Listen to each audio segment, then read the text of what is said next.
Si están por ahí la presentación.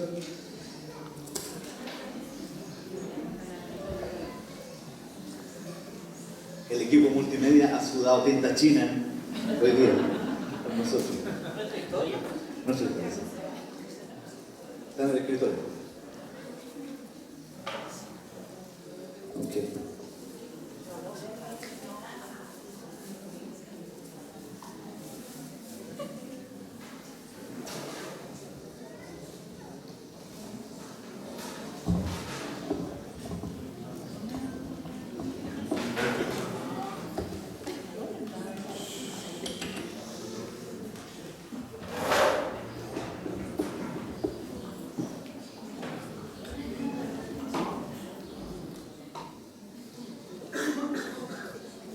Eso.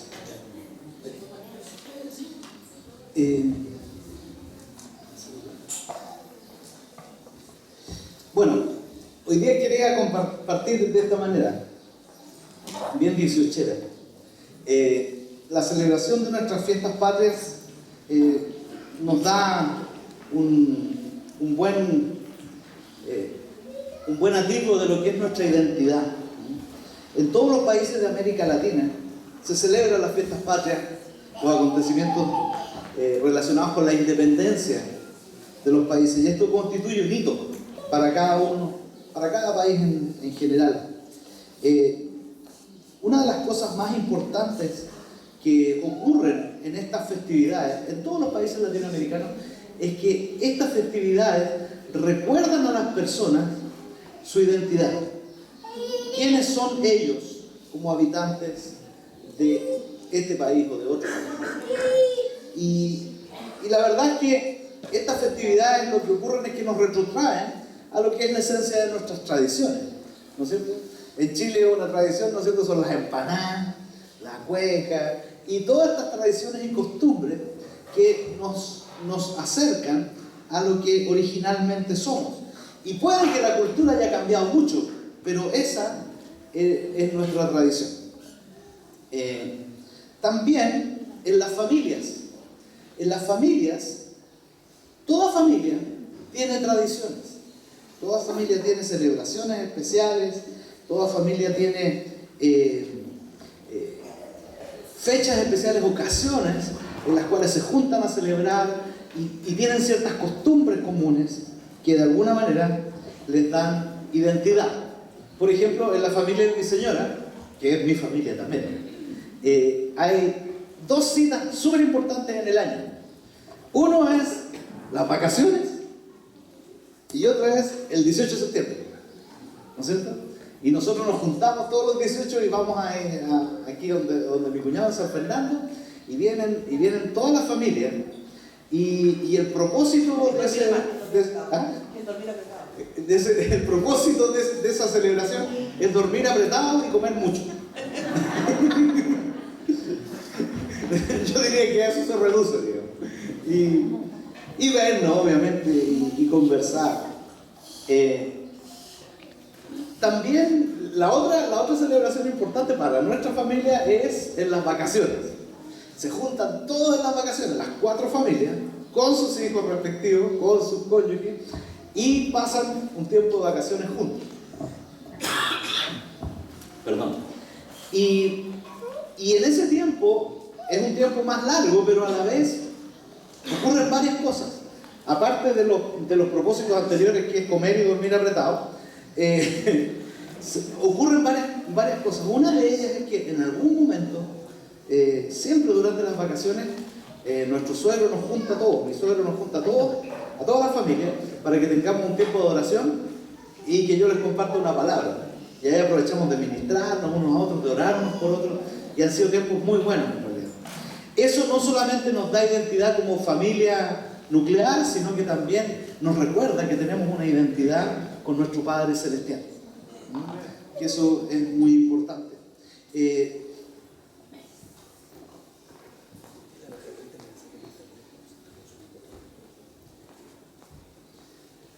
También en la viña nosotros tenemos nuestra propia identidad.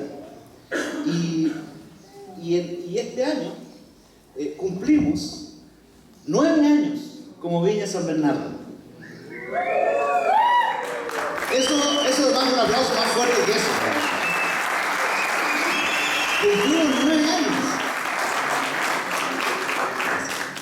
Ya no somos pequeñitos. Cumplimos 9 años desde que fuimos plantados aquí. Y por eso este mes vamos a hacer una serie de mensajes acerca de qué somos nosotros. ¿Qué somos nosotros? ¿Por qué somos así? ¿Y hacia dónde vamos? Esta serie de mensajes se va a llamar ¿qué es la viña? Y nuestro primer mensaje se va a llamar nuestra historia. Así que vamos a orar. Señor, hoy día te doy gracias por el privilegio que tenemos de compartir tu palabra, de poder hablar de ti, Señor, de tus cosas. Y hoy día yo te pido, Señor, que al hablar de nuestra historia, tú también nos puedas enfocar de nuevo donde realmente estamos. ¿Qué es lo que creemos? ¿Hacia dónde vamos? Y te pido que esto traiga esperanza a muchos corazones. Te pido también por los que se sienten lejos de ti, por los que están de repente necesitados de encontrar familia. Yo te pido, Espíritu de Dios, de que mientras compartimos estas palabras, tú los acerques a ti. Aquellos que se sienten medio reticentes, Señor, yo te pido en el nombre de Jesús que por sus heridas no sean impedimento para poder acercarse a ti. Yo te pido en el nombre de Jesús que tú renueves el corazón de cada uno de los que estamos aquí. Gracias, Padre, en el nombre de Jesús. Amén. Amén. Muy bien.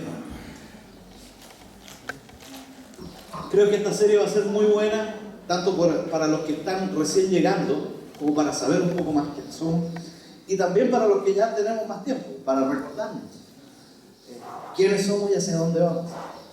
Así que no se pierda ninguna de estas series que vienen en los domingos siguientes. Bueno, vamos a hablar un poquito de nuestra historia. ¿Quién fue el fundador realmente de la viña? Realmente no fue John Wimber, el fundador. Fue este señor, que es un pastor en los Estados Unidos que se llama Ken Gulliksen.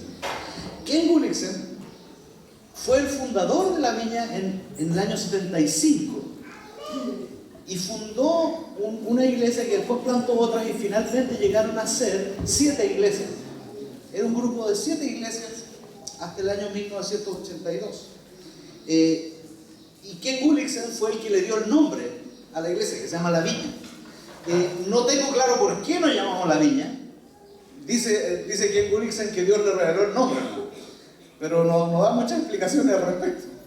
Pero por eso nos llamamos La Viña. Yo creo que también es por lo mismo que nosotros todos nos llamamos Juanito, Pedrito. A veces decimos no por tu mamá, no por tu papá. Otros dicen porque era bonito. Pero nosotros nos llamamos como Iglesia La Viña.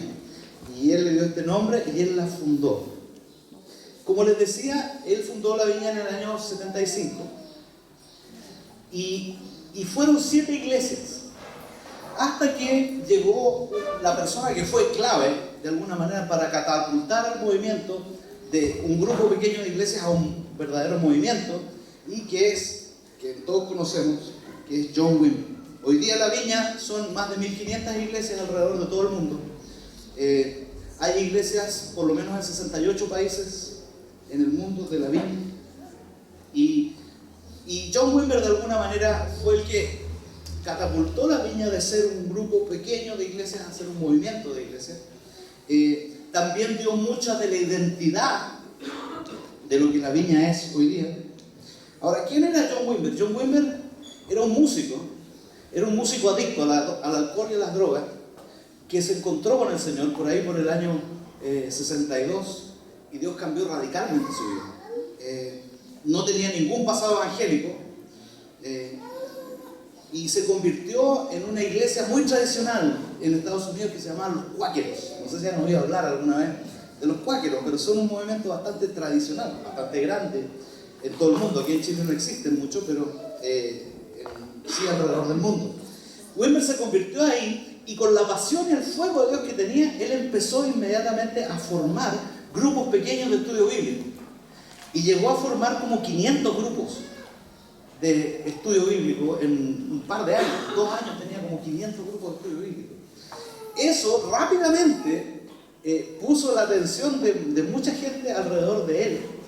Y él, sin ser pastor, llegó a ser consultor del Instituto Teológico Fuller para el crecimiento de la iglesia, que es un instituto, un seminario muy famoso en los Estados Unidos.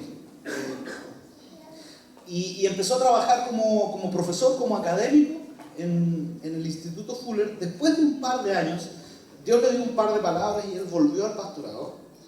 Y en ese entonces tenía una carga muy fuerte para alcanzar a los jóvenes. Y la iglesia donde él venía no necesariamente alcanzaba a muchos jóvenes. Y fue muy fuerte. Wimber cuenta que un día llegó a la iglesia y la iglesia estaba llena de jóvenes. Pero antes de entrar, encontró a una señora sentada afuera llorando, una señora mayor. Y le dijo: tú nos arruinaste nuestra iglesia. Y él le dijo: yo sé que le arruiné la iglesia. Porque traía jóvenes, traía a sus amigos, traía gente que él captaba de las calles. Y eso era muy incómodo para una iglesia tradicional de muchos años. Después de un tiempo él se salió de la iglesia de los cuáqueros, y cuando volvió al pastorado, él volvió en una iglesia que se llama Calvary Chapel, que es conocida aquí en Chile como Capilla del Calvario. Y ahí Wimber empezó más fuertemente en el pastorado. Y ahí en Capilla del Calvario, Wimber conoció a Ken Gulliksen. Y Ken Gulliksen estaba abriendo estas 7 iglesias. Y Ken Gulliksen hizo algo que yo soy profesor de historia de la iglesia, y es algo que yo he visto una sola vez aquí, no más. Y fue aquí. Ken Gulliksen vio que los dones de Wimber y el llamado de Wimber era mucho más relevante para la iglesia en cuanto al alcance. Y él le cedió el liderazgo de las 7 iglesias a Wimber. Eso es algo único en la historia de la iglesia. Yo nunca lo he visto. Por lo general, los que son líderes de movimientos se agarran de ahí, no salen, no se mueven. Pero Ken Gulliksen hizo eso. Un hombre muy generoso de corazón. Y gracias a esa decisión, también la viña empezó a crecer mucho más por la influencia de Wimber. Poco a poco la iglesia, rápidamente en realidad, la iglesia fue creciendo, y las primeras iglesias plantadas internacionalmente fueron en Sudáfrica, después en Canadá, después en Inglaterra. En Chile, la primera iglesia que llevó el nombre de la viña es la Viña de San Miguel. Los que han ido alguna vez a la Viña de San Miguel saben. Esa iglesia es la viña más antigua de Latinoamérica. Fuimos adoptados con el nombre Viña en el año 91. Y es la iglesia más antigua de América Latina en español. De ahí, de San Miguel, el pastor Roger, junto con algunos de nosotros, salimos del año 97 a plantar la Viña de las Condes. Y el año 2006, el pastor Roger nos envió a Andrés y yo, junto con un equipo de personas, a plantar la Viña de San Bernardo. Ahí estamos nosotros, de la historia. Ahí llegamos. ¿Ya? Ahí llegamos. Y ahí se plantó la Viña de San Bernardo el 2006. Nuestra historia, ¿por qué les estoy contando esto? Porque nuestra historia está relacionada en muchos aspectos con el Evangelio. Nuestros valores, lo que nosotros creemos, nuestros estilos de vida, prácticas, son cosas que se han ido desarrollando en la historia, pero no son cosas que simplemente se le ocurrió a un grupo de personas.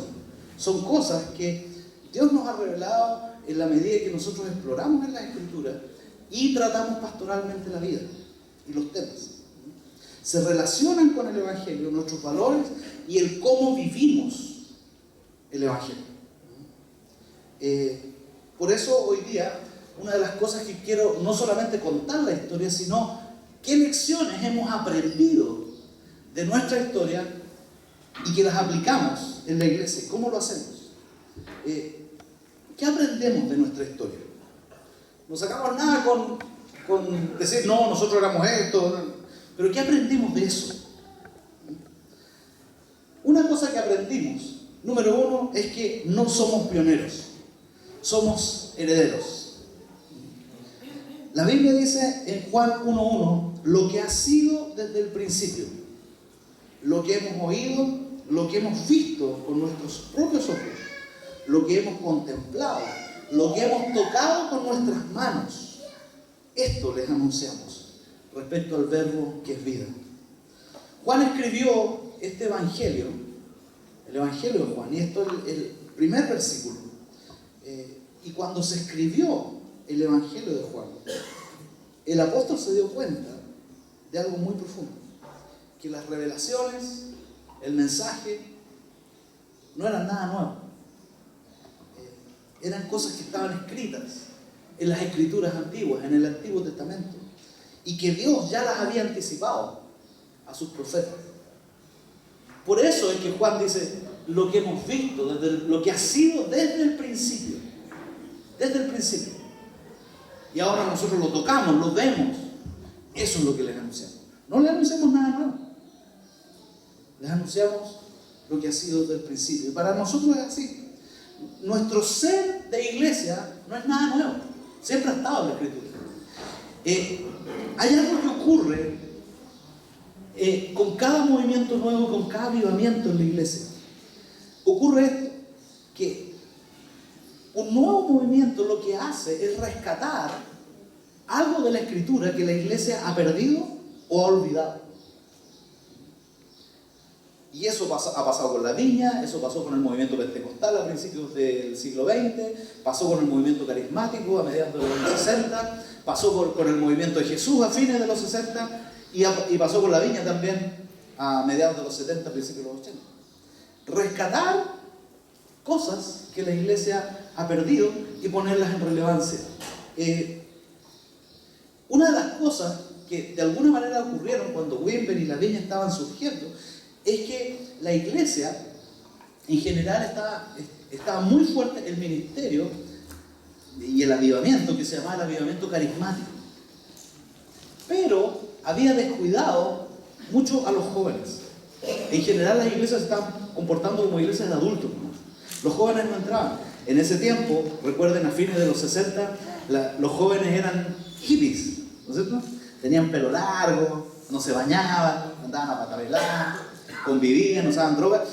Y la iglesia, la reacción de la iglesia había sido, ¿saben qué? Los jóvenes afuera. Porque no queremos, si viene un joven tiene que ser ordenadito, tiene que ser limpiecito. Y lo que pasó con Wilmer y otras iglesias fue que empezaron a aceptar a estos jóvenes. Ven tal como eres, no importa.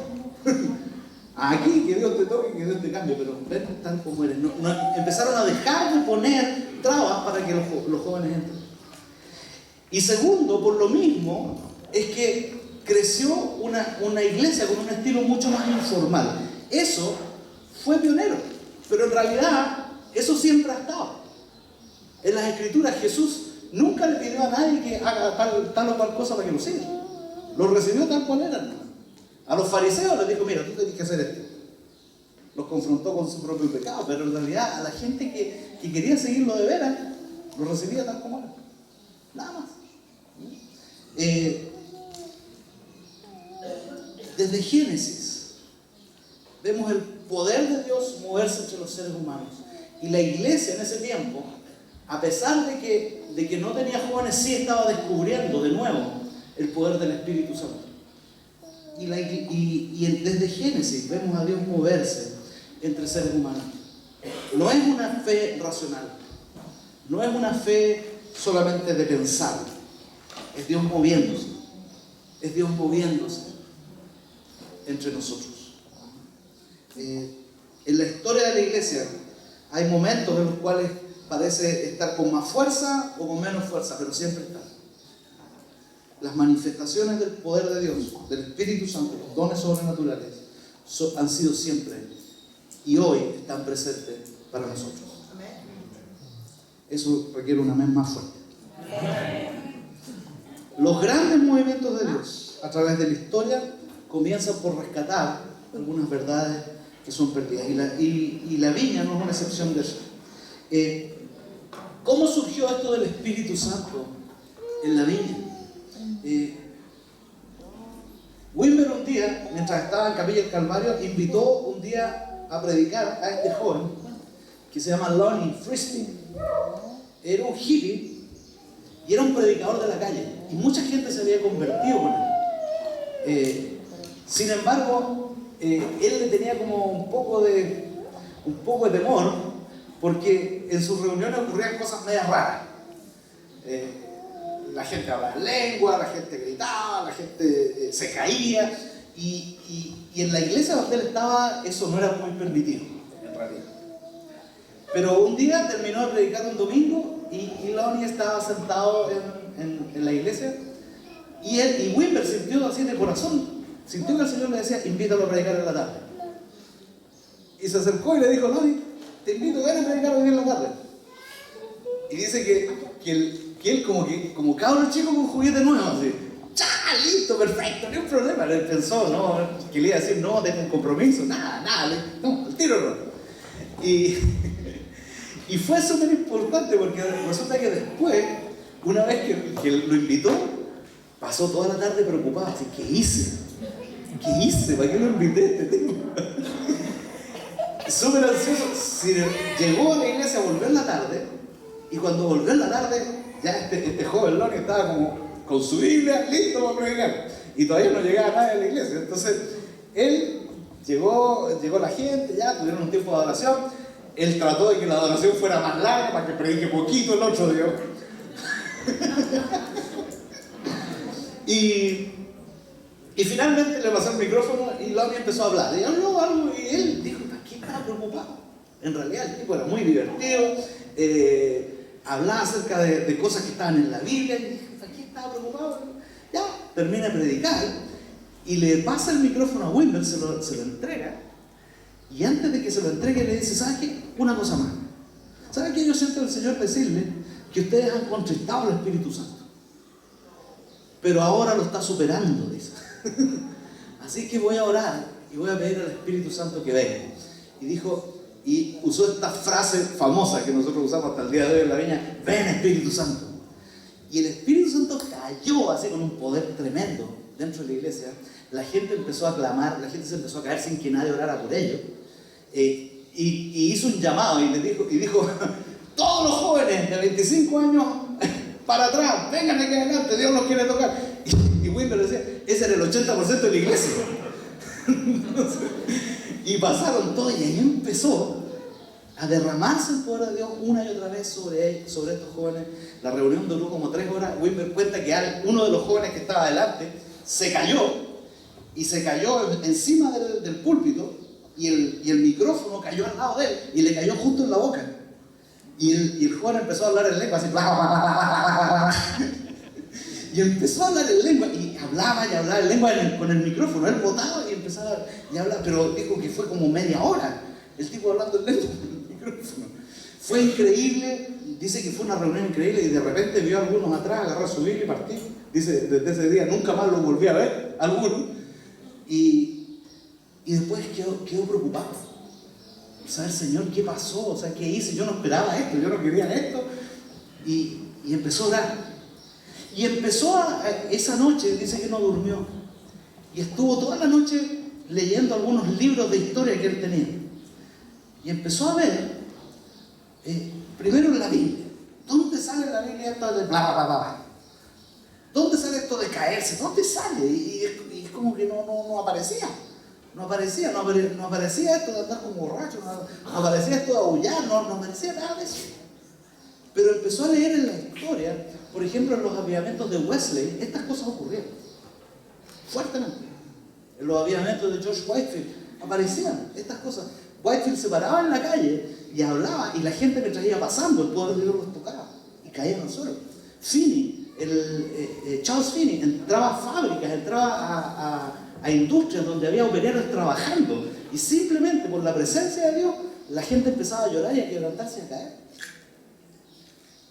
Entonces Wimber empezó poco a poco a ver cómo Dios se había movido a lo largo de la historia de esa manera, no más que él no lo sabía. Después dice que en la mañana recibió una llamada de un amigo de otro ciudadano, muy temprano. Les pido que pongan atención, por favor, no se distraigan, no conversen, eso. Después Wimber recibió una llamada y en la mañana de un amigo. Y este hombre, medio incómodo, le dijo: mira, John, sabéis que nosotros hemos estado orando por ti con mi esposa. Y Dios me dio una palabra para ti. Y le dijo: ¿cuál es esa palabra? Bueno, el Señor me dice que te diga: el de anoche fui yo. El de anoche fui yo. De a poco Dios empezó a levantar el ministerio del Espíritu Santo, pero no fue así tan de a poco como llegó, fue y rompió. Ahora, ¿por qué estoy hablando de esto? Porque muchas veces en nuestra vida entendemos esto, lo creemos, pero realmente tenemos la expectativa de que Dios se mueva en nuestra vida de una forma sobrenatural. ¿Tenemos esa expectativa nosotros? ¿La creemos realmente? Porque ¿sabes? Dios lo puede hacer. Dios lo puede hacer. Y mientras estamos conversando estas cosas, siento que oremos por algunas personas que están enfermas o tienen parientes enfermos. Yo quiero que oremos por Jorge, su hijo está enfermo en estos momentos. Quisiera que algunas personas vayan y oren por Jorge. Levanta tu mano, Jorge. Levanta tu mano, Jorge. Yo voy a pedir a algunos varones que vayan y oren por la sanidad de su hijo. Raúl Muñoz, levanta tu mano, Raúl. Él está enfermo de una rodilla, estuvimos orando por él y yo vi cómo tu rodilla se estaba moviendo, así que voy a pedir a otros varones, por favor, que vayan y pongan sus manos sobre Raúl. ¿Quién más está enfermo? ¿Hay alguien más que esté enfermo? ¿Sí? ¿O tenga un pariente enfermo? Levántense, por favor, pónganse de pie y vamos a orar. Acérquense a los que están de pie, y vamos a orar por sanidad. Vamos a orar por un momento por sanidad. No se requiere gran cosa, simplemente declarar sanidad, decir: Señor, sana esta rodilla, sana a este niño en el nombre de Jesús. Dice la palabra que si tú tienes fe como un grano de mostaza y si en tu corazón no dudas, tú puedes decirle a este monte que se mueva y se moverá. Eso. Sánase. Muévete en sanidad. Simple, oraciones simples. Si Dios te da una palabra, suéltala. Pero no ores para llenar el hueco. Simplemente no. De una. Haz así.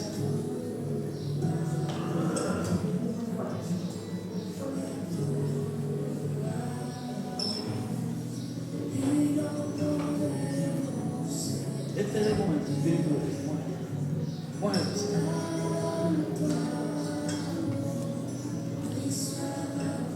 Chiquilla.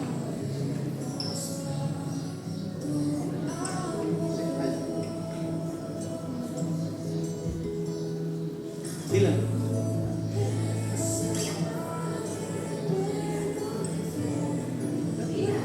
Dime.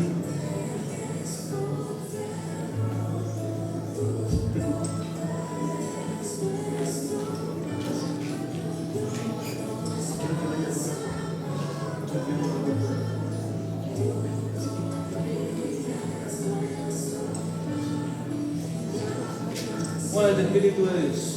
Muévete sobre nosotros.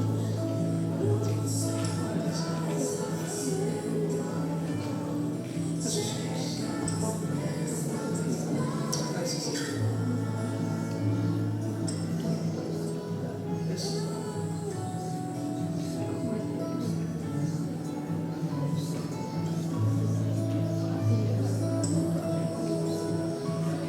¿Sabes? Atrévete a preguntarle a la persona cómo se siente. Si está enferma, atrévete a preguntarle cómo se siente. Y puede que esté sano o puede que esté mejor.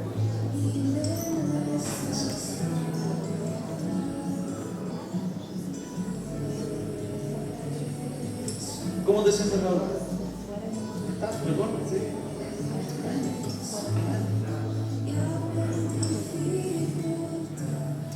Eso.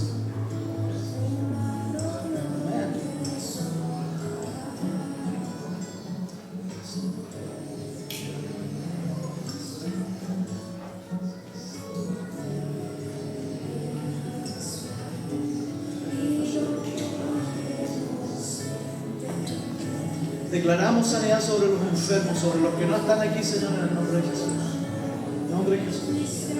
Vamos en control, Señor.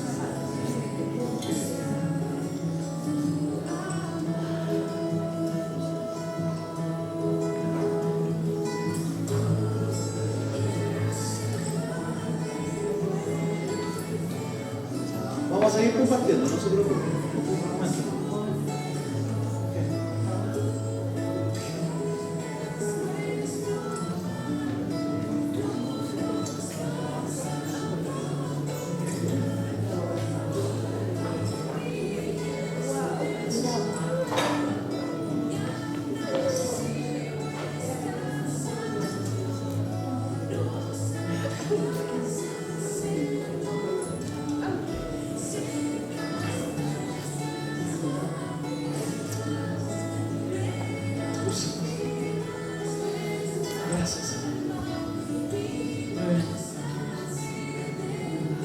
Si todavía hay para seguir orando, sigan orando. Si no, pueden sentarse. Vamos a compartir un poquito más ahora.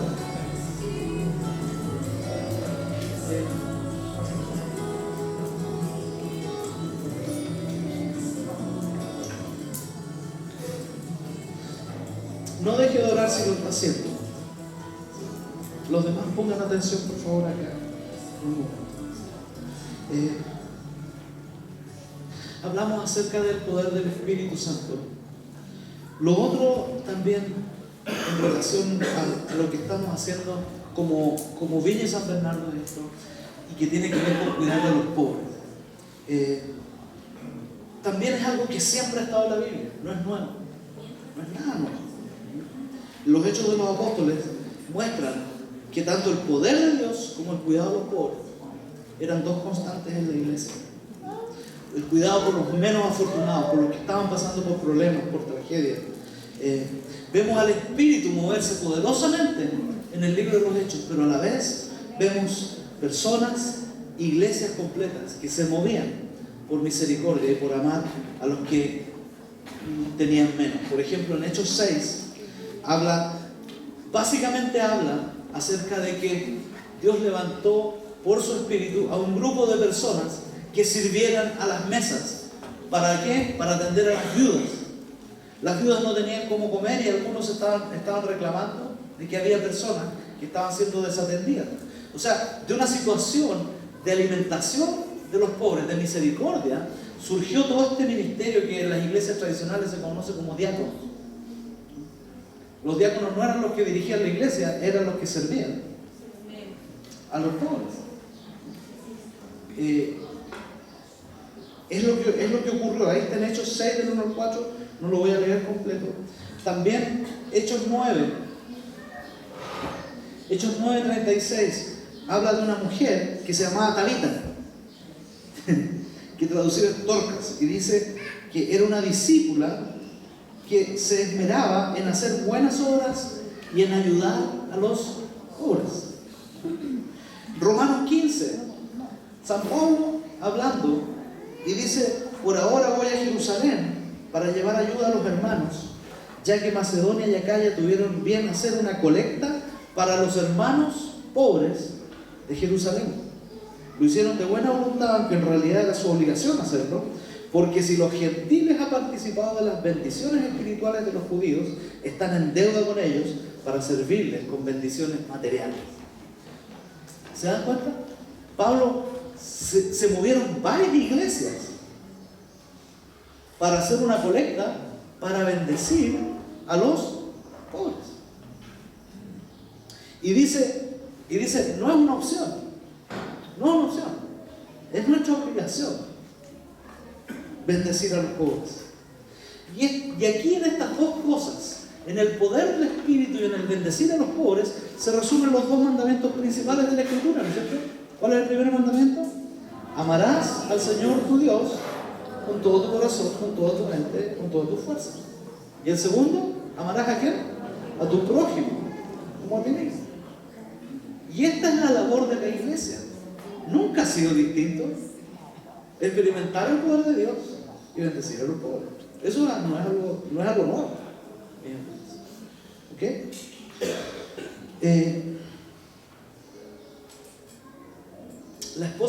Wimber cuenta que una noche, mientras Wimber estaba de viaje, la llamó por teléfono. Y era de noche, y Wimber estaba llorando. Y le dijo a su esposa, ella se llamaba Carol, se llama, todavía vive. Le dijo: Carol, necesitamos hacer algo por los pobres. Tenemos que hacer algo por los pobres. No es una opción. Tenemos que hacer algo por los pobres. Si yo pudiera plantar una iglesia otra vez, sería una iglesia que cuide de los pobres. Mi pregunta es: ¿consideras tú el amar a los pobres como parte de tu misión como creyente en la vida? Amén. Porque así lo considera el Señor. Bendecir a aquellos que tienen menos. La iglesia tradicionalmente los separa. O cuida a los pobres, o te meten al poder del espíritu, pero en realidad las dos cosas no. ¿Cierto? Pero en la Biblia está todo junto. No están separados. No es como esta iglesia era fuerte en el espíritu y esta iglesia cuidaba a los pobres. No, era una sola iglesia que hacía las dos cosas.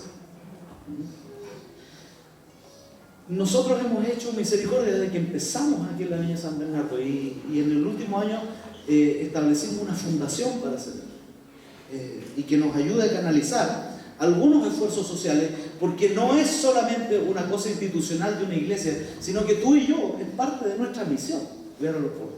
Haya o no haya fundación. ¿Amén? Amén. Sí. O sea, eso, el tener una fundación no nos separa o no nos exime a nosotros como individuos de bendecir a otros que están en necesidad. Lo que hemos enfatizado, sobre todo este año y el año pasado, en relación al cuidado de los pobres, es algo que ha estado siempre en la Biblia.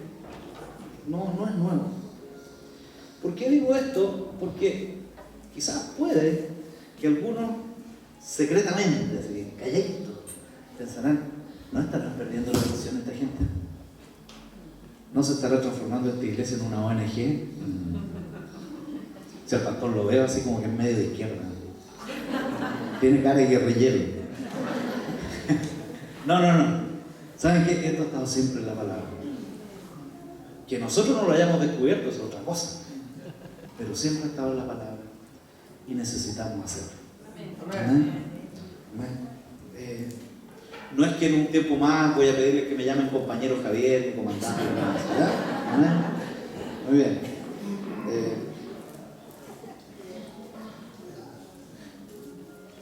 En la esencia de la cruz está lo que nosotros somos como iglesia. La cruz es, ¿verdad?, señala en dos direcciones, una hacia arriba, amar a Dios, y hacia el lado, amar a las personas. Jesús murió en una cruz para que nosotros pudiésemos amar a Dios y para que pudiésemos amar a nuestro prójimo o a nosotros mismos. Eso es la esencia del mensaje. Otra cosa que hemos aprendido en nuestra historia, lo que primero aprendimos es que no somos pioneros, somos herederos. Lo segundo que aprendimos es que todos podemos jugar en el equipo de Dios. Esta frase es muy propia de la Viña y no la inventó John Wimber, en realidad la inventó su esposa, Carol Wimber. Su esposa inventó este dicho: todos podemos jugar en el equipo de Dios. ¿Qué quiere decir esto? Que los dones, que la adoración no son para algunos expertos, sino que todos podemos hacerlo. ¿Amén? Eso necesita una amén más fuerte, hermano. Todos podemos jugar. Amén. Todos. ¿Qué dice Lucas 10:21? Ahí está la esposa de Wimber. Ya estaban viejitos. ¿Qué dice Lucas 10:21? Dice: en aquella misma hora Jesús se regocijó en el Espíritu y dijo: yo te alabo, oh Padre, Señor del cielo y de la tierra, porque escondiste estas cosas de los sabios y entendidos y las has revelado ¿a quién? A los niños. Sí, Padre, porque así te agradó. Dice la Biblia que en esta misma hora Jesús se regocijó en el Espíritu. Esa palabra en griego es agallao, que quiere decir saltó de alegría. Dijo: Señor, qué bueno que tú escondiste estas cosas de los sabios y los entendidos y las revelaste a los niños. Porque así te agradó. Y eso fue cuando volvieron los 70. Cuando volvieron los 70, su primera gira de predicación. Y le dijeron, hasta los demonios se nos sujetan. Ya, oye, ya, tranquilo. ¿Sí? Y acuérdense que es mejor estar en el libro de la vida que se sujeta un demonio. Pero después dijo, ¡wow! ¡Qué increíble! Gracias, Señor, porque tú nos lo has hecho para los sabios. Lo hiciste para los que tienen corazón de niño. Todos podemos jugar. Carla Wimber, la esposa de John, era muy radical al respecto. Muy radical. Tanto era así que varias veces ella regañó a John Wimber por lo mismo. De repente, cuando habían así momentos espectaculares, cuando Dios usaba a Wimber en ministración y declaraba palabras proféticas, la gente se sanaba y oraba y toda la cosa, terminaba, iba donde la esposa y le decía, John, no vuelva a hacer eso, no lo haga más. No lo haga. ¿Pero por qué? Le decía, John Wimber le decía, ¿por qué? Mira cómo Dios me usó. Sí, le decía, pero ¿sabes qué? Lo que pasa es que cuando tú empiezas a hacer eso, la gente piensa que tú eres el héroe y que ellos no pueden jugar. Muy radical. ¿Por qué? Porque todos podemos jugar. Todos lo podemos hacer. Si tu esposa o tu esposo está enfermo, no tienes que esperar al gran sanador para que ore por ti y que Dios la sane. ¿Sabes que tú puedes poner tus manos sobre él, sobre ella? Amén. La Biblia dice, y pondrá las manos sobre los enfermos y ellos ¿qué? Sanarán. Eso es. No dice, y los pastores pondrán las manos sobre, ¿no? Eso los evangelistas. No. Pondrá las manos sobre los enfermos y sanarán.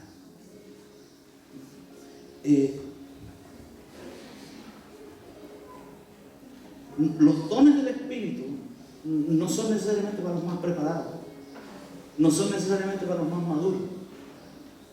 Los dones del Espíritu son accesibles a todos. Y desde el principio, tanto en la Biblia como en la Biblia, Dios ha usado gente con falencias y con errores profundos. Y los ha usado poderosamente para extenderse el Evangelio.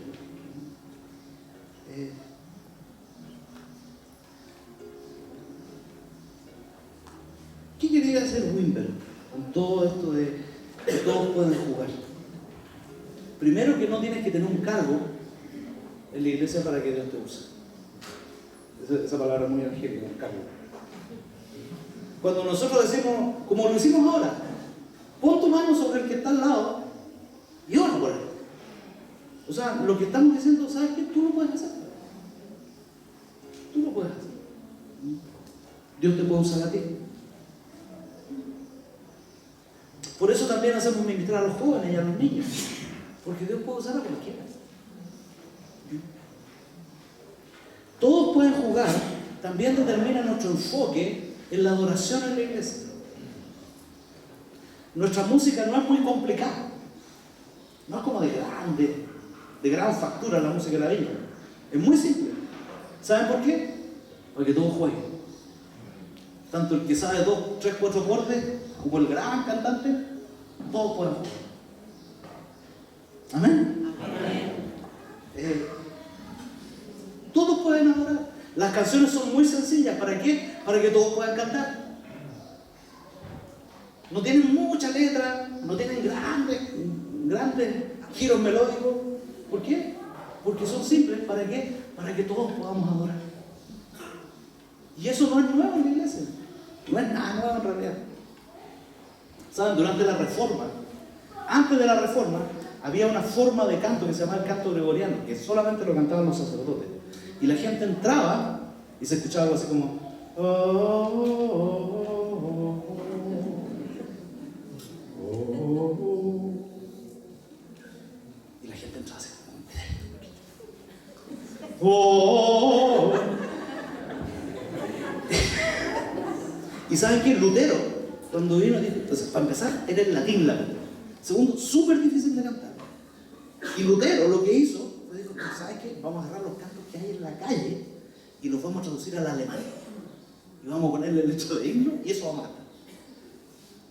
Primera vez en 15 siglos que la gente podía entrar a una iglesia y escuchar cantar en su idioma y entender lo que está ocurriendo. Y participar del canto. ¿Por qué? Porque conocía la melodía. Eso no es nuevo, ¿se dan cuenta? Lo que pasa es que de repente se nos olvida, pensamos que somos tan bacanes y se nos olvida. Todos podemos jugar. Manténlo simple. ¿Por qué ponemos jóvenes en la adoración? Porque están recién aprendiendo y todos podemos jugar. ¿Está bien? ¿Queremos que sean bienvenidos todos? Sí, todos. Pero no vamos a cerrar ni la adoración ni la administración simplemente porque, ¿qué onda? No eres tan maduro. Y la verdad es que si tú dices eso, tú tampoco. Tú tampoco eres muy maduro. Todos tenemos nuestras cosas, pero eso no nos impide ser usados por el Señor.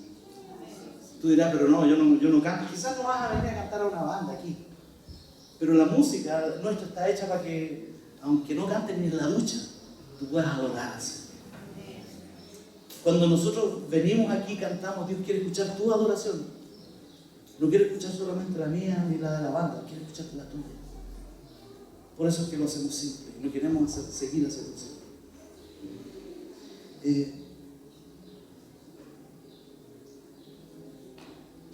Somos herederos entonces, no somos pioneros. Segundo, todos pueden jugar en el equipo de Dios. ¿Qué otra cosa aprendemos de nuestra historia? Es que necesitamos ver lo que Dios está haciendo y movernos con Él. Juan 5:19 dice lo siguiente: entonces Jesús afirmó, ciertamente les aseguro que el Hijo del Hombre no puede hacer nada por su propia cuenta, sino solamente lo que ve a su Padre hacer, porque cualquier cosa que hace el Padre, la hace también el Hijo. La viña siempre se ha caracterizado por ser un movimiento que busca escuchar a Dios, el ser guiados por el Espíritu, más que solo buenas ideas, más que solo planificación. Creemos que la planificación es buena, creemos que las ideas son buenas, así como en la adoración creemos que la excelencia es buena, pero eso no va a determinar que haya gente que pueda participar. Así como también creemos que las ideas y la planificación son buenas, cada vez que la iglesia crece, demanda un esfuerzo planificar mejor, y eso está claro. Pero creemos que también Dios puede parar todo en algún momento, y nosotros necesitamos ser obedientes a la guía del Espíritu. Amén. Había un momento en que la presencia de Dios ha rompido en este lugar así, pero poderosamente, y hemos parado todo, y queremos seguir siendo así. Tenemos nuestra planificación, pero si Dios quiere interrumpir el culto, amén, solamente podemos decir MX.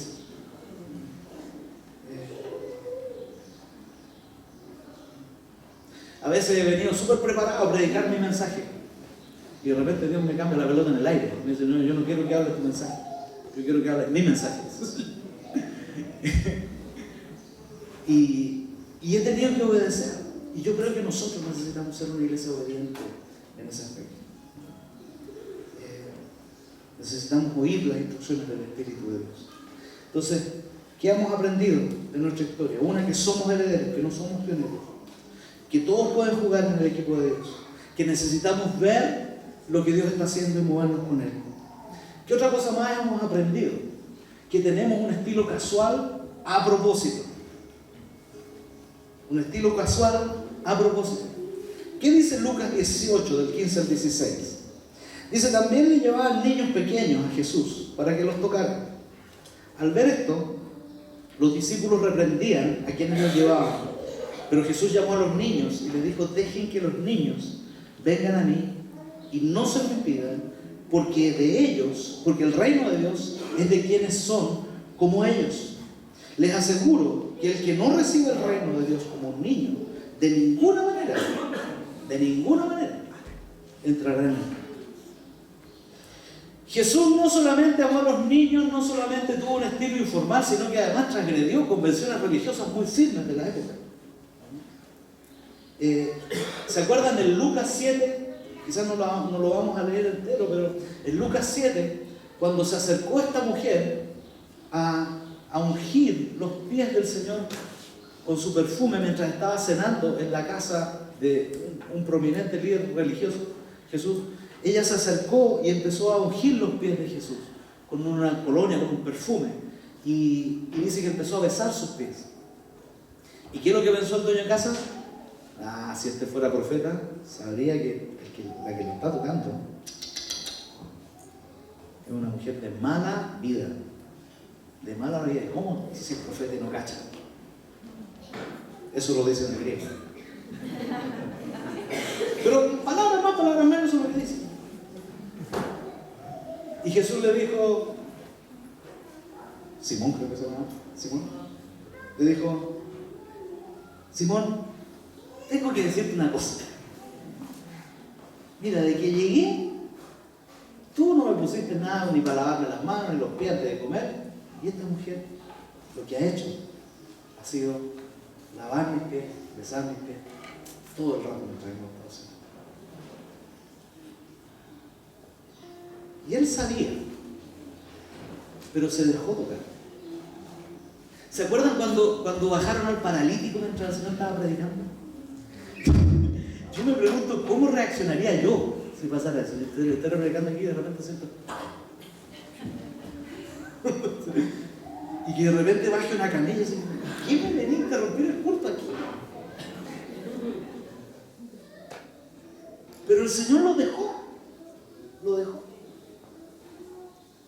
Y más encima cometió un error teológico y le dijo, tus pecados te son perdonados. Y ahí los fariseos saltaron. ¿Quién es este para perdonar el pecado? Y el paralítico se quedó calladito, porque estaba paralizado las piernas, pero no en la boca, podría haberle contestado. Cuando lo dejo, se quedó calladito porque él sabía. El Señor transgredió muchas normas, que de alguna manera fueron convicciones religiosas. Su mensaje era muy potente. Cuando habló con la mujer adulta, le dijo, los fariseos que la llevaban le dijeron, Señor, ¿sabes qué? Por nuestra ley, esta debe morir. ¿Qué dices tú? Y Jesús se puso a escribir en la arena, en la tierra.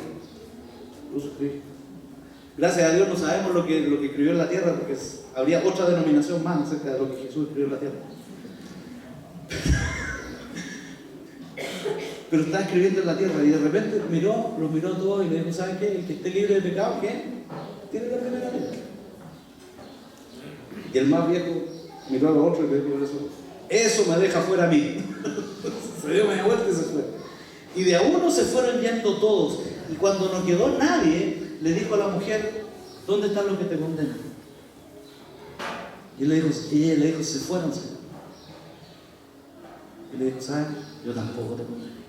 El único que tenía autoridad para condenar, le dijo, ¿sabes qué? Yo tampoco te condeno. Vaya y no siga haciendo lo mismo.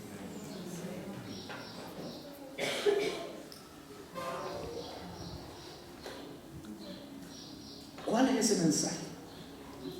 El mensaje es, ¿sabes qué? Yo no necesito que te vistas de cierta manera. El mensaje es, yo no necesito que estés limpia y pura. Yo no necesito grandes ceremonias para que yo me acerque a ti. Ven tal como eres. Ven tal como eres. Y eso fue lo revolucionario del ministerio de Jesús. A los fariseos había que acercarse con temor y temblor. Pero a Jesús no. Ven tal como eres. El estilo informal se basa en este principio, en que la gente necesita venir tal como es. No necesita ponerse ropas especiales, no necesita poner ciertas caras, no necesita aparentar nada. No necesita aparentar ni siquiera que está bien. Hay que venir tal como es. Y el Señor los cambia, y el Señor lo hace. Pero tienen que venir tal como son. Este predicador se llamaba Jack Hayford, que era del tiempo de Wimber, todavía vive él. Wimber falleció joven, tenía 63 años cuando falleció. Jack Hayford era colega de él en el seminario Fuller. Él es un pastor de una iglesia, de una denominación que algunos conocen, la denominación cuadrangular. Él es pastor en una iglesia todavía que se llama la Iglesia del Camino, en California también. Y esta historia me la contó a mí el obispo Navalón, un obispo pentecostal que ya falleció hace algunos años atrás. Y el obispo me dijo que él había sido su profesor. Y le contó que una semana antes, su colega John Wimber lo había invitado a predicar a la viña. Y Wimber le dijo, mira, ¿sabes qué? Ponte algo más informal, porque en realidad en la viña todos se visten así como bien casual. Así que busca un ambiente informal y anda a predicar a la iglesia. Ya. Y le pidió a la secretaria que le compre algo, porque él es siempre pastor así como de corbatita, así como es él. Y le pidió a la secretaria que le compre una pinta informal. Y la secretaria le trajo un pantalón así pinzadito, una polera así estas de, ¿cómo le llaman estas con cuellito? De piqué. Y la miró, pero todavía le parecía muy formal. Y pensaba que en la viña la gente es informal. Entonces, llegó, lo que hizo fue al ejército de salvación, que es como ir a la feria a comprar ropa. Y agarró la última piltrafa que encontró y se la chantó. Y se fue para la viña. Y Jack Hayford le contaba a los obispos a hablar que le dijo, ¿sabes qué? Yo estaba parado frente a esa gente y yo me encontraba tan elegante. ¿Por qué? Porque desde el principio fue así. La gente tenía que ir como fuera, como estuviera. Venga. Lo importante es que venga. Eso es lo importante. Dios se aparece y quiere usarnos de esta forma. Hay otras iglesias que son más formales, más así, y está bien. Pero esto es lo que Dios nos ha dado a nosotros. ¿Se dan cuenta? Un pastor me dijo esto.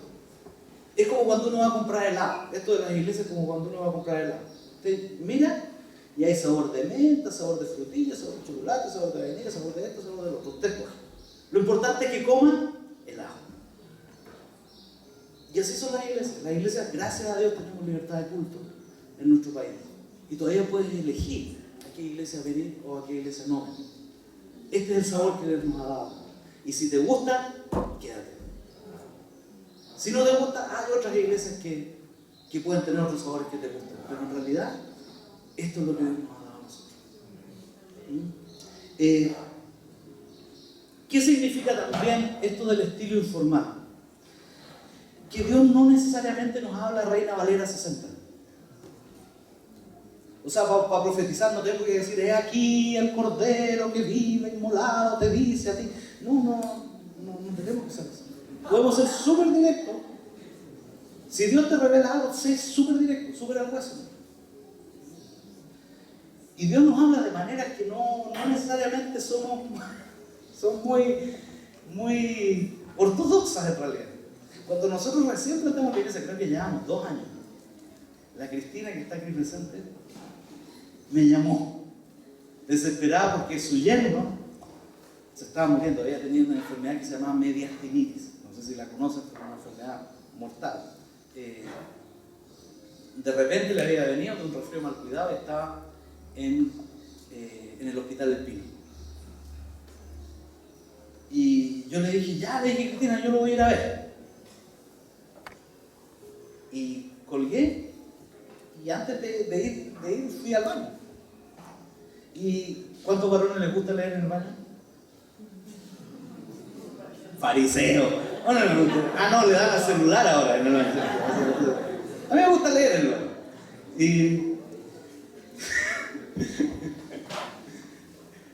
Y me senté a leer en el baño. De repente agarré un libro, me lo llevé al baño y era un libro que me habían regalado recién, que era de refranes chilenos. Y preocupado un poco por este hombre, de repente abrí el libro y lo abrí así a la mitad, a la nada, porque quería distraerme algo. Y lo abro y aparece un refrán chileno que dice: la mala hierba nunca muere. Y ¿saben qué? Yo sé que no está en la Biblia, pero esa palabra a mí me dio fe, me dio convicción de que ese hombre Dios lo iba a sanar.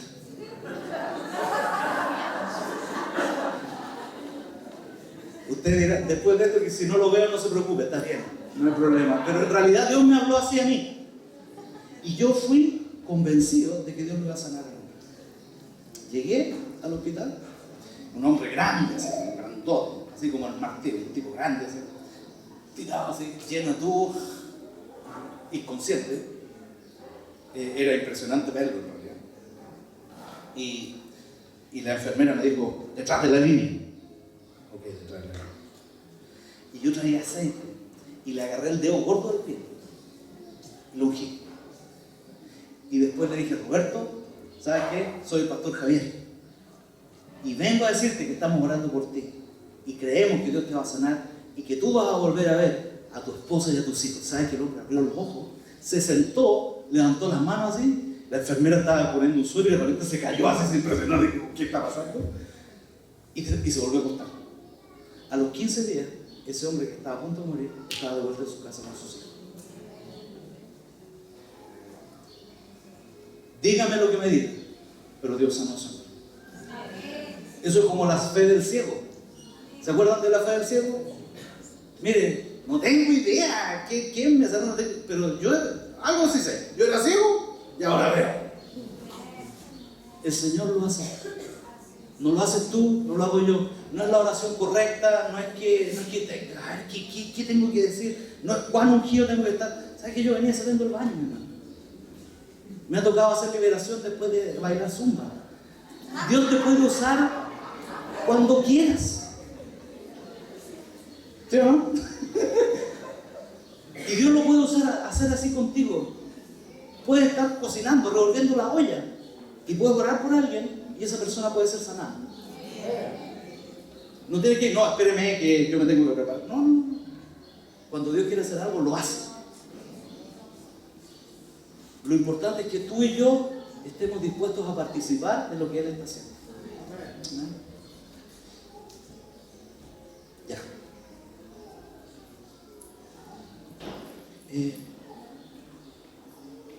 ¿Por qué el Señor dijo esto? Que esto está en nuestra visión también. Nuestra visión es esta. Queremos ser una iglesia joven de corazón. De corazón. Porque bueno, ya no somos tan jóvenes en lo físico. Queremos ser una iglesia joven de corazón, activa y contemporánea en cuanto a estilo, bíblica en cuanto a doctrina, que quiere experimentar a Dios en forma personal y vivir de acuerdo a las enseñanzas de su palabra. ¿Por qué una iglesia joven de corazón, activa y contemporánea? ¿Por qué? Porque los jóvenes creen nomás. Los jóvenes creen de corazón. ¿Por qué queremos ser jóvenes de corazón? Porque los jóvenes tienen la capacidad de ser formados. Tú puedes influir en sus vidas. ¿Por qué queremos ser una iglesia joven de corazón? Porque los jóvenes desafían los convencionalismos, así como el Señor lo hizo. ¿Por qué una iglesia joven de corazón? Porque los jóvenes no tienen prejuicios. Y ¿sabe qué? Quizás tú y yo no tenemos que andarnos vestiendo como jóvenes, pero sí podemos serlo en el corazón. Si nos sometemos al Espíritu Santo y a su obra en nosotros podemos ser jóvenes de corazón. Podemos ser una iglesia sin prejuicios. Podemos ser una iglesia que cree a Dios.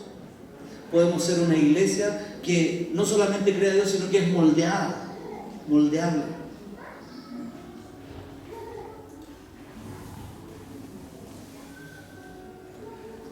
Nosotros los adultos de la Viña de San Bernardo podemos ser jóvenes toda la vida. Toda la vida. Eso, ahí iba un amén. Nosotros los adultos de la Viña de San Bernardo podemos ser jóvenes toda la vida. Toda la vida. Forever young. Podemos ser. ¿Sabes qué? Lo que necesitamos es someternos al Espíritu. Solo así podemos amar a Dios y amar a las personas. Solo así podemos amar a esta generación. ¿Por qué? Porque yo quiero asistir a una iglesia, mi hermano, que no sea una iglesia para mí. Yo quiero asistir a una iglesia que sea una iglesia para mis hijas, para mis nietos, para mis bisnietos. ¿Sabes? Yo quisiera que esta iglesia, al pasar de los años, puedas venir con tus hijos y con tus nietos, y que ellos quieran estar aquí, no estén sentados bajo amenaza de muerte lenta. Quiero una iglesia que se conecte con las generaciones que vienen. Si no nos conectamos con las generaciones que vienen, se nos acaba la iglesia. Nuestra iglesia tiene los días contados si hacemos una iglesia para nosotros nomás. Amén. Y el día de mañana, cuando otras personas vengan, cuando estos que son jóvenes tomen las riendas de esta iglesia, ¿sabe qué es lo que van a tener que hacer? Una iglesia para sus hijos y para sus nietos, no para ellos. O sea, si 30 años después todavía siguen cantando algo está mal. Porque la iglesia no es para nosotros, la iglesia es para los que vienen. Es para el que viene, es para el que está en la calle. Es el que lo necesita. Yo quiero una iglesia que después de 30 años atrás los jóvenes quieran estar aquí. Cuando en una iglesia no hay jóvenes, esa iglesia está muriendo o se murió.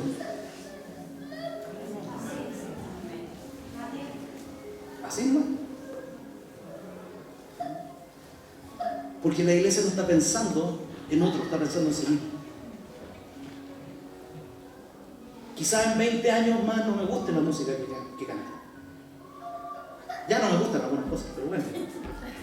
Pero ¿sabes qué? En 20 años, si yo veo a jóvenes apasionados por el Señor, yo muerdo la bala. Y canto aunque la música no me guste. Y adoro aunque la música no me guste. Yo espero que eso lo hagan tú. Y los jóvenes, que cuando sean adultos hagan lo mismo. ¿Qué aprendemos de nuestra historia? Que somos herederos, no pioneros, que todos pueden jugar en el equipo de Dios, que necesitamos ver lo que Dios está haciendo y movernos con Él, que tenemos un estilo casual a propósito, y lo último, que necesitamos ser flexibles a lo negociable y firmes en nuestra visión. Juan 4:20 al 24 dice: nuestros antepasados adoraron en este monte. ¿Se acuerdan de la mujer samaritana? La mujer samaritana, el Señor le dijo: dame un poco de agua. Y ella sacó el discurso religioso. Nuestros padres adoraron en este monte. Ustedes dicen que hay que adorar allá en Jerusalén. ¿Cuál es la verdad? Y el Señor se la dijo bien clarita. ¿Sabes qué? No importa lo que tu religión diga. No importa si vamos a adorar aquí, si vamos a adorar allá. Lo importante es que los verdaderos adoradores adorarán al Padre en espíritu y en verdad. No importa dónde. No importa dónde. Con la mujer samaritana, ¿qué hizo el Señor? El Señor no enganchó en la discusión religiosa. No enganchó en el debate que le estaba tratando de enredar. La viña, desde el principio, nunca se enganchó en las discusiones típicas evangélicas. Aquí hablaron a hablar lengua, el rapto, la gran tribulación. Nunca se enganchó en eso. La viña nunca se enganchó en eso. Esas cosas que han traído tanta división a la iglesia y que nos han hecho perder el tiempo y que han formado denominaciones a partir de un punto. La viña nunca se enganchó con eso.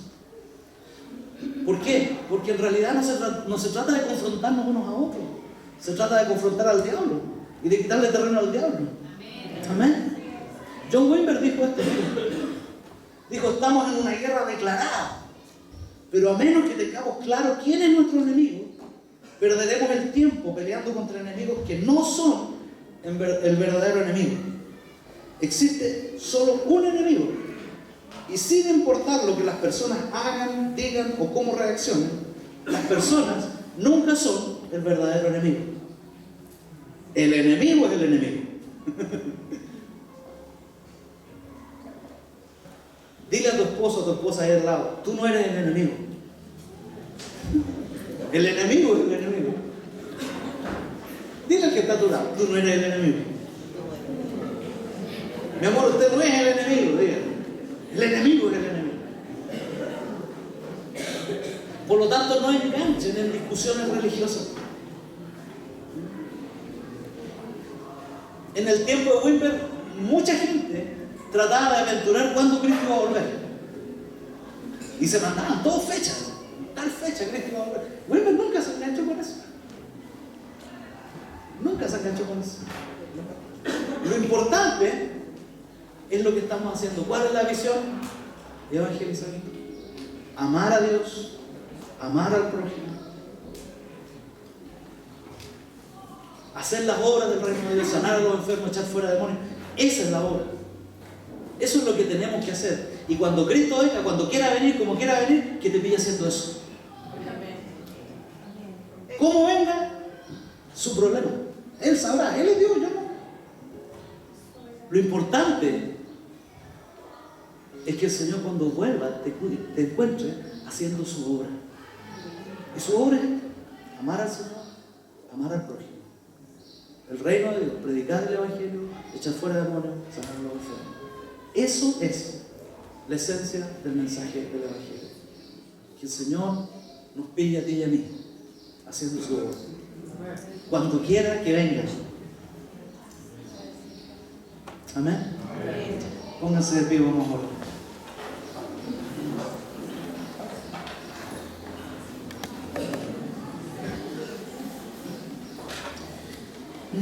Señor, qué bueno saber que tú nos amas. Y hoy día quisiera orar algo muy simple, pedirle al Señor que venga y que venga a las vidas del mundo, si necesitas. Si tú no conoces a Jesús como tu Señor, como tu Salvador, yo te invito a que hagas una oración simple conmigo, pidiéndole al Señor que venga a tu vida. Dile así: Señor Jesús, ven a mi vida. Yo te necesito. Perdona mis pecados. Lléname con tu Espíritu y dame la vida eterna. En el nombre de Jesús. Amén. ¿Quién hizo esta oración por primera vez conmigo? ¿Hay alguien que? ¿Sí? Si tú la hiciste por primera vez, ¿sí? Levanta tu mano si tú lo has hecho por primera vez. Okay. ¿Sabes? Así es simple. La salvación es simple. Que el Señor nos encuentre haciendo su obra.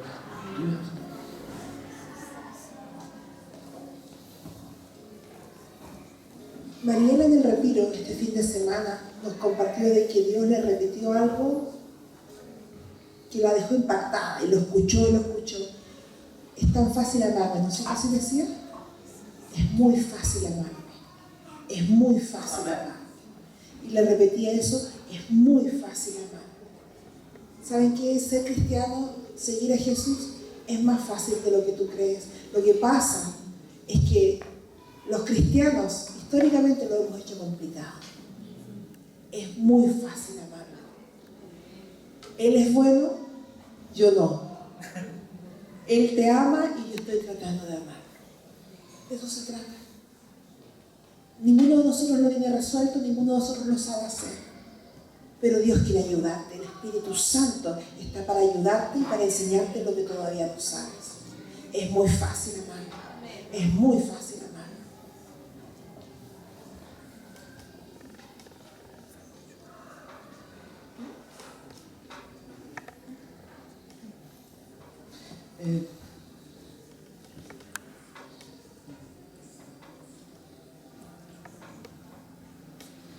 Quisiera hacer un llamado a todo el que necesite oración.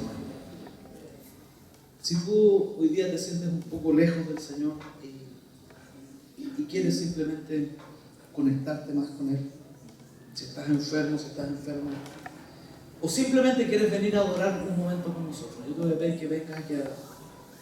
Ven, y vamos a orar juntos.